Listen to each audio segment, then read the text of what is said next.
இன்னைக்கான டாபிக் நம் வீட்டு வாசல் முன்பு வளர்க்க கூடாத 2 மரங்கள். இத கண்டிப்பா வளர்க்கவே கூடாது அப்படின்னா 2 மரம் நச்சுன்னு என்னென்ன மரம்னு சொல்லுங்க பாய். கிடையாது மரம் வளர்க்கணும்.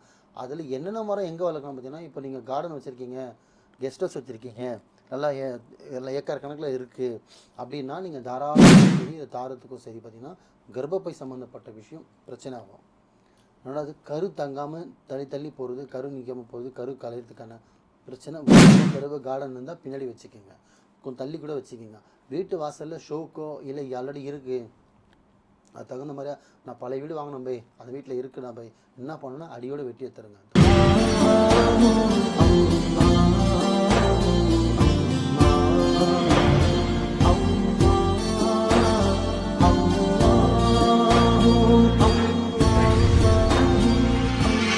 மரிஜன் மனிதர்கள் அனைவருக்கும் அன்பான வணக்கங்கள். பொருள் காவாங்கரை ட்ரிபிள் எம் டவர்ஸ்ல இருக்கக்கூடிய மாலிக் பாய் அவர்களை தான் சந்திக்க வந்திருக்கோம். வணக்கம் பாய்.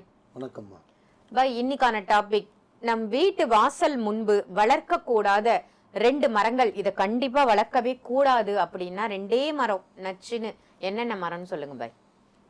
நல்ல விஷயம் கேட்டிருக்கீங்க. மக்களுக்கு நிறைய பேருக்கு இந்த விஷயம் தெரியும், சில பேருக்கு தெரியாது. முன்னோர்கள் இருந்து சில விஷயம் பாரம்பரியமாக சொல்லிக்கிட்டு வருவாங்க. அந்த மாதிரி நபர்களுக்கும் இந்த ஊர் சைடில் இருக்கிற ஆளுங்களுக்கும் கிராமவாசிகளுக்கும் இது தெரியும். சிட்டியில் இருக்கிறவங்களுக்கும் கொஞ்சம் இப்போ கிராமத்துலேருந்து சிட்டிக்குள்ளே வந்தவங்களுக்கு சில பேருக்கு தெரியாது. முதல்ல சிட்டி உள்ள மரமே வளர்க்குறதுன்னு வச்சுங்க. பட் இருந்தாலும் இதுலேயே கொஞ்சம் மப்சல்லாம் இருக்குது இல்லையா, அங்கெல்லாம் வளர்க்குறாங்க. சில பேர் கார்டனாக வளர்க்குறதுக்குலாம் ஸ்டைலாக வளர்க்குறாங்க. அதில் மரம் வளர்ப்பது நன்மையாக தீமையான்னு கேட்டால் மரம் வளர்ப்பது ரொம்ப ரொம்ப ரொம்ப நல்லது.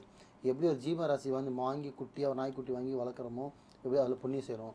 ஒரு பூனைக்குட்டி வாங்கினா புண்ணு செய்கிறோம். ஒரு லவ் பேர்ட்ஸு கிளி எது ஒன்று வளர்க்குறாங்கன்னா இதுக்கு என்ன ஈடு இருக்கோ அதுக்கு ஈடு அப்படியே ஒரு மரம் வளர்ப்பது நல்லது.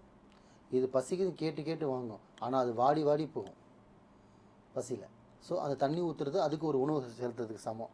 அதோட புண்ணியமும் அது நம்மளுக்கு கிடைக்கும். இதுதான் மரம் வளர்ப்பது. தப்பே கிடையாது, மரம் வளர்க்கணும்.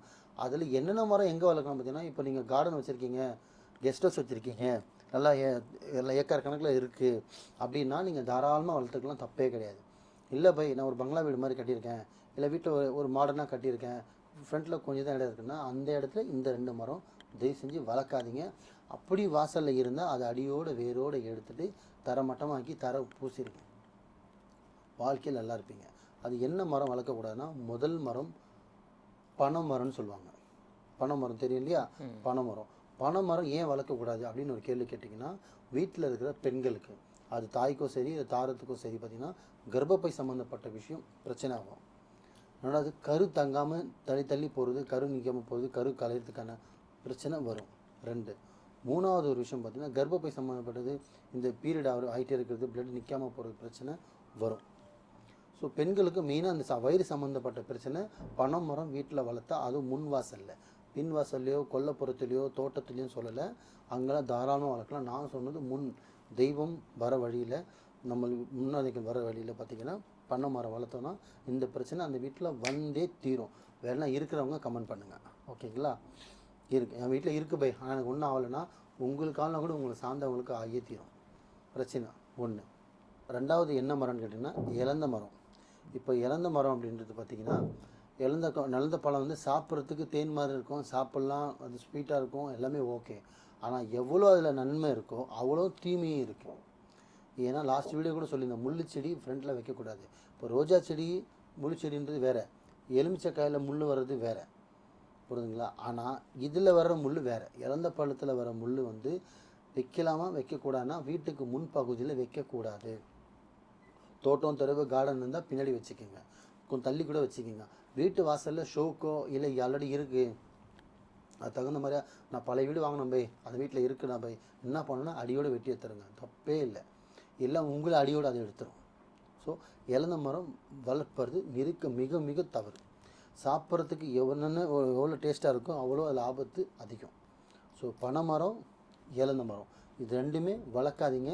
நீங்கள் வாங்குகிற இடத்துல அதில் இருந்துன்னா, வீடு கட்டுற பிளான் இருந்தால் முன் வச்சு பண்ணாதீங்க, பின்னாடி வர மாதிரி பிளான் பண்ணுங்கள். சைடில் கொஞ்சம் தூரமாக தொக்கு போகிறோமோ பின்னாடியோ இல்லை எங்கே இடம் இருக்கோ இடமா பார்த்து கட்டுங்க. முன் வாசலில் இந்த 2 மரம் பனை மரம் இலந்த மரம் தயவு செஞ்சு வளர்க்காதீங்க. இருந்தால் அடியோடு எடுத்துருங்க. வீடு நல்லது, வீட்டில் இருக்க பெண்களுக்கும் நல்லது, தெய்வம் வரும், வருமானம் வரும், மன நிம்மதியும் வரும், பிரச்சனை இருக்காது. இந்த 2 மரம் மட்டும் மெயினில் வச்சுக்கோங்க. நல்லதே நினைங்க, நல்லதே செய்யுங்க, நல்லதே நடக்கும். சிறப்பு பாய். மரங்களை பத்தி நம்ம நிறைய விஷயங்கள் பேசியிருக்கோம். இருந்தாலும் ரொம்ப சிறப்பா ஸ்பெசிபிக்கா 2 மரம் வளர்க்க வேண்டாம் அப்படின்னு நீங்க சொல்லியிருக்கீங்க. எதனால அப்படிங்கறதையும் தெளிவா சொன்னீங்க. ரொம்ப சிறப்பான தகவல் பாய். நன்றி. நன்றிம்மா.